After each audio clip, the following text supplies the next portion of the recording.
The migration story was supposed to be permanent. For 4 straight years, the data from every major source confirmed the same thing. People were leaving the Northeast and Midwest in massive numbers and moving to Florida. Prices in cities like Cape Coral and Fort Myers doubled in under 3 years. Homes in Tampa were going under contract in 4 days. Sellers in Sarasota were turning down offers because they expected something better to come along. That was the story. The story has changed. According to the latest data compiled by Redfin, active listings across 10 major Florida markets have reached levels not seen since before the pandemic housing boom. In some of those markets, the inventory-to-sales ratio has crossed into territory that real estate analysts classify as a heavy buyer's market. The buyers who were supposed to keep coming have not shown up in the numbers that sellers were counting on.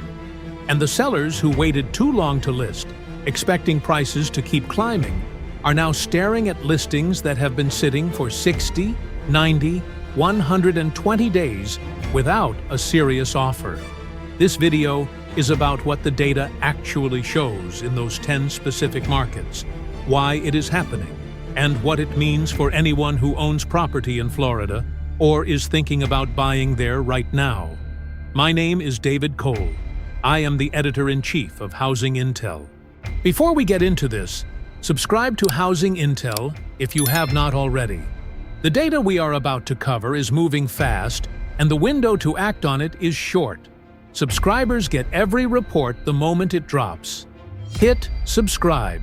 Now let us look at what is actually happening. Let us start with the number that anchors this entire conversation. Across the state of Florida, the statewide housing market has accumulated months of supply that put it firmly in buyer's market territory for the condo and townhome segment, according to Florida Realtors data. The single-family side is more nuanced. Some markets are still near balance. But in the 10 cities we are covering today, the single-family side has also crossed that line. According to data tracked by the Southwest Florida MLS and analyzed by Worthington Realty, Southwest Florida's single-family market now sits at approximately 7 months of supply as of spring 2026. Anything above 6 months is textbook buyer's market territory. That number did not appear overnight. The inventory accumulation has been building since late 2023, when the post-pandemic demand surge began to fade. What we are looking at now is the result of nearly 2.5 years of more listings entering markets than buyers absorbing them. The first market where this pattern is most severe is Cape Coral. According to Redfin data for February 2026, home prices in Cape Coral are down 3.8% year over year, with a current median sale price of $375,000. That number alone tells a partial story. The deeper story is in the listing data.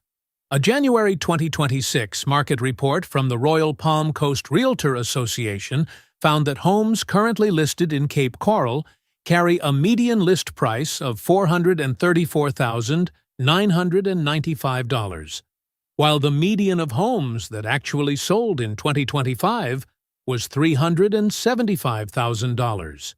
That is a $60,000 gap between where sellers are pricing and where buyers are closing, and the time-on-market data confirms the disconnect. Homes that sold in 2025 spent a median of 57 days on market.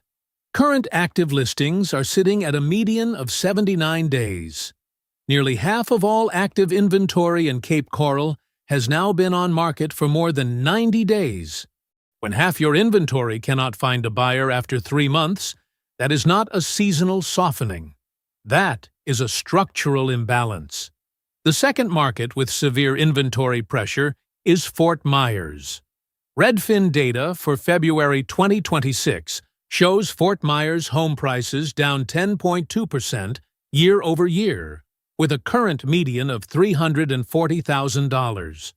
To put that decline in context, the average days on market in Fort Myers has jumped from 42 days last year to 65 days this year.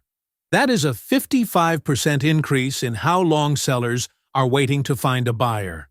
A 2025 year-end review of Southwest Florida housing by Worthington Realty documented what they called listing failures across Fort Myers communities, with success rates in several neighborhoods sitting well below 50%. In plain language, more than half of all homes that came to market in those areas did not sell.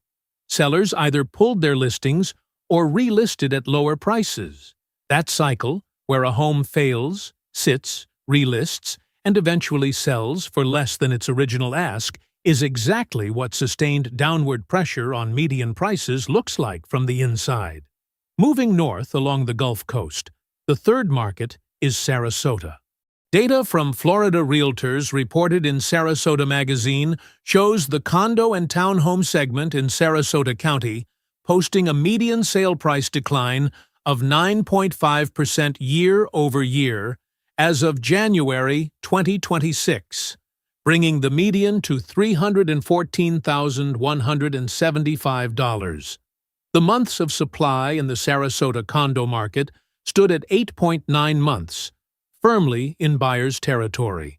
Sellers in Sarasota's condo market are receiving a median of 92.2% of their original list price, meaning buyers are consistently negotiating nearly 8% off the ask. For a $300,000 condo, that is $24,000 of negotiated concession on average. For a seller who bought at peak pricing in 2022, expecting the market to hold, that is a significant reversal. Quick pause here. If you know a homeowner or retiree in Florida who needs to hear this data, share this video with them right now. The people who get hurt in a market shift are always the ones who did not see it coming. You now have information most people do not. Pass it on. Now back to the data. The fourth market is Tampa Bay. According to analysis published in December 2025 by the Home Buying Institute tracking Tampa Bay data, home prices in the Tampa metro fell approximately 6% in 2025 and were expected to continue declining into at least the first quarter of 2026. The inventory numbers tell the same story. Active listings in the Tampa Bay area are up approximately 14.8% year-over-year, according to Realtor.com's December 2025 housing report. The Tampa metro now sits at approximately a 5.4-month supply for single-family homes, well above the national average of 3.8 months. Condo prices in the Tampa metro dropped 12% compared to only 1.5% for detached single-family homes, showing that the two segments of the market are experiencing very different levels of stress. The driver behind condo underperformance in Tampa, as in every other major Florida market, is a combination of insurance premiums and the post-Surfside Reserve legislation, which we will break down in detail in a moment. The fifth market is Pensacola. Zillow data shows average home values in Pensacola down 3.6% over the past year as of February 2026. Data compiled by Houseo for the January 2026 period shows homes in Pensacola sitting on the market for an average of 90.5 days, and the percentage of homes with price reductions jumped from 57.64% to 65.94% year-over-year. 2 out of 3 homes listed in Pensacola are sitting long enough to require a price cut before finding a buyer. That is not a soft market. That is a market where sellers are being forced to chase the price down to wherever buyers are willing to meet them. The sixth market is Naples. Florida Trend reported in April 2026 that Naples home prices dropped nearly 9% year-over-year, making it the sharpest year-over-year price decline of any major market in the country at that point in the report cycle. A detailed analysis of the Naples condo market published by Naples real estate analysts in April 2026 confirmed that most Naples condo listings are experiencing at least one price reduction before going under contract. In the Naples luxury segment, A community like Pelican Bay was carrying 196 active listings with a median of 151 days on market. That is 5 full months of sitting on market for a property in one of the wealthiest zip codes in Southwest Florida. When buyers are forcing price concessions and absorption is taking 5 months in a prestige market, the pressure in the mid-range tiers below it is even more pronounced. The 7th and 8th markets operate as a pair because they share the same underlying dynamics. Kissimmee and Davenport in the Osceola County corridor south of Orlando represent a case study in what happens when investor-driven demand exits a market simultaneously. According to analysis published by Zakos Realty in December 2025, these two markets are among the most exposed in Florida because speculation drove prices during the pandemic boom, and the investor class that bought for short-term rental income is now facing a fundamentally different calculation. Airbnb yields have compressed as the supply of short-term rentals expanded far beyond sustainable demand levels. Carrying costs including insurance, property management, and HOA fees have risen sharply, and the cash buyers who characterize the peak of the market have largely stepped back. The result is inventory rising in markets that were built around investor absorption rather than end-user demand. The 9th market is Bonita Springs. The same 2025 year-end review from Worthington Realty that documented Fort Myers listing failures found that Bonita Springs recorded the highest relist share in all of Southwest Florida. More than 1/3 of active listings in Bonita Springs returned to market after an earlier listing failure. Despite a price decline of approximately 7.5% year-over-year, homes were still completing successful sales, but only after sellers accepted the market's corrected pricing. The key lesson from Bonita Springs is that price cuts work when they are large enough and early enough. Sellers who adjusted pricing aggressively saw a closed sales increase of roughly 8.9%, even in a declining market. Sellers who held firm waiting for a better number simply sat. The 10th market is Northport in the Sarasota-Bradenton corridor. Northport and the surrounding Northport Metro, which includes the rapidly developed communities of Venice and Nokomis, saw some of the most aggressive appreciation during the pandemic years and is now experiencing a corresponding correction. Data compiled by Norada Real Estate through mid-2025 and tracking into 2026 shows the Northport Metro as one of the 24 Florida housing markets explicitly flagged for price declines. The dynamic in Northport mirrors what happened across the Gulf Coast.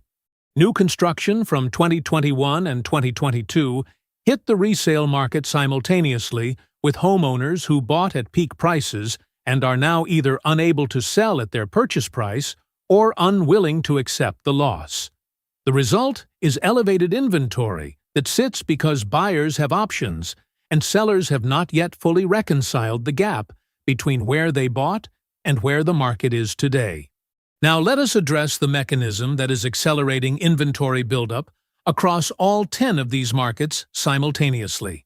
It is not just interest rates. It is the cost of ownership stacking. According to analysis from multiple Florida real estate research firms, buyers in 2026 are not just calculating mortgage payments. They are calculating mortgage plus insurance, plus HOA, plus the risk of special assessments in condo buildings. For older coastal condos in Florida, Florida real estate analysts at Barrett Henry's research group estimated that the condo market statewide now sits at over 13 months of supply. That compares to approximately 6 months for the single-family market. The divergence is not accidental. It is the direct result of post-Surfside legislation requiring condominium associations to complete milestone structural inspections and maintain fully funded reserves.